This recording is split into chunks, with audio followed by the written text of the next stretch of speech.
is choosing to fail in honor rather than succeed by fraud. Fraud, subsidizing fraud. Sometimes in March 2021, the Defunct Petroleum Pricing Regulatory and Marketing Authority, then government agency authorized to regulate prices of petroleum products, stated that after a review of the pricing template on all ex-coastal and in-coastal charges on the cost of landing of fuel in Nigeria, the expected retail cost, that's cost per liter, should be 212 naira as against the pump price of 185 naira that we're paying. This means that government was then subsidizing the product with an average of 27 naira per liter. That was in 2021. The template reviewed that's the ex-coastal charges reviewed, were average lighting expense, the MPA fee, NEMASA charges, jetty throughput charges, storage charges. At least those that work in MPA will understand this. Why the in-coastal charges were wholesale margin, admin charges, transport allowance, marine transport average, and retail margin. So let us understand all of this.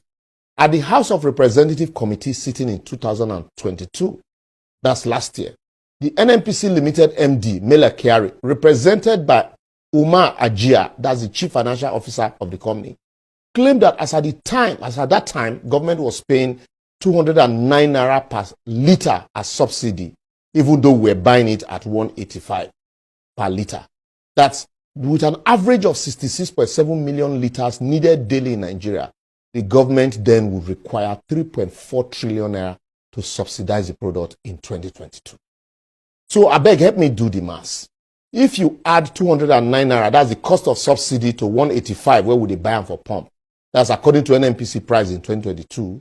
The price ought to be 395 per liter at that time. That is last year.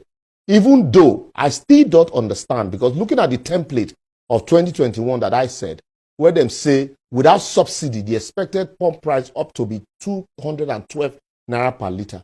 So how the costs can jump from 2022, 212 to 395 in 2022 if you remove subsidy.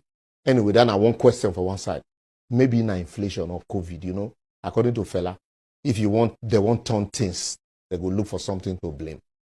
But also remember that according to them, they said we consume 66.7 million liters of fuel daily. Even though in that same September 2022, the Nigerian Customs Service faulted the claim by NNPC Limited that Nigerians consume 60 million liters of fuel daily. Because according to reports, between 2011 and 2015, Nigeria was said to be consuming between 37 to 40 million liters of fuel per day. So remember, in that 2015, APC, who were then in opposition, and the then CBN governor, Sanusi Lamido Sanusi, disputed this figure of 40 million liters. But now, APC and Buhari, that faulted Jonathan of spending 3.9 trillion on subsidy between 2010 and 2015, ended up spending 11 trillion naira on the same subsidy in 8 years.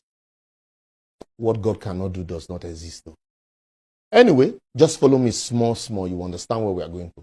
In March this year, 2023, the NNPC Limited MD, Kyari, while stating that our daily consumption has moved to 79.8 trillion liters daily, stated categorically, and I want to quote him, our customers are here, we're transferring to each of them at 113 naira per liter. That means there's a difference of close to 202 for every liter of PMS we import into this country. In computation, 202 multiplied by 66.5 million liters multiplied by 30 days will give you over 400 billion of subsidy every month. That was Kyari's statement. My layman question then, if they were paying subsidy of 202 per liter on the product in March 2023, which is a reduction from the 209 naira per liter subsidy they were paying in 2022, how come in the same June 2023, they're asking Nigerians to pay 488 naira to 500 naira in Lagos in some cases after they have removed subsidy? Shouldn't the cost be layman mathematics again? 212, which was the cost of the subsidy, plus 185, which was the cost of the pump at nozzle, which will put the product as 387 per liter. Where that extra costs of 101 naira come from, and who is collecting it? Please also remember, this thing they are calling direct sale, direct purchase arrangement is what was initially known as swap arrangement, where NNPC gives the barrel meant for local consumption to the refineries, while the refineries give NNPC the quantity of fuel refined that will cover the cost of the crude oil given to them.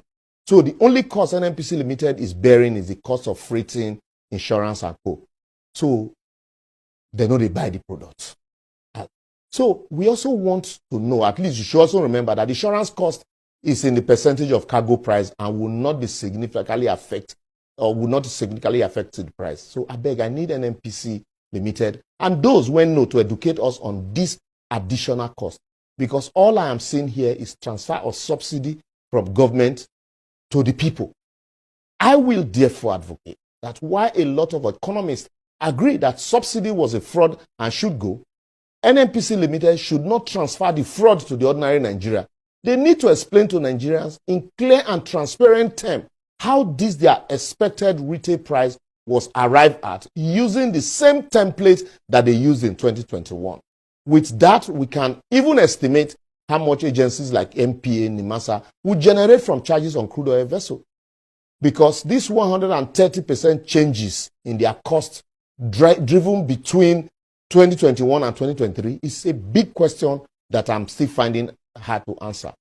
I dey wait for answer. And I beg, please, don't even bring the cost of dollar here, because subsidy is not paid in dollars. All of these things I have explained is in local currency. Well, because of time, that's all we can take on this show today.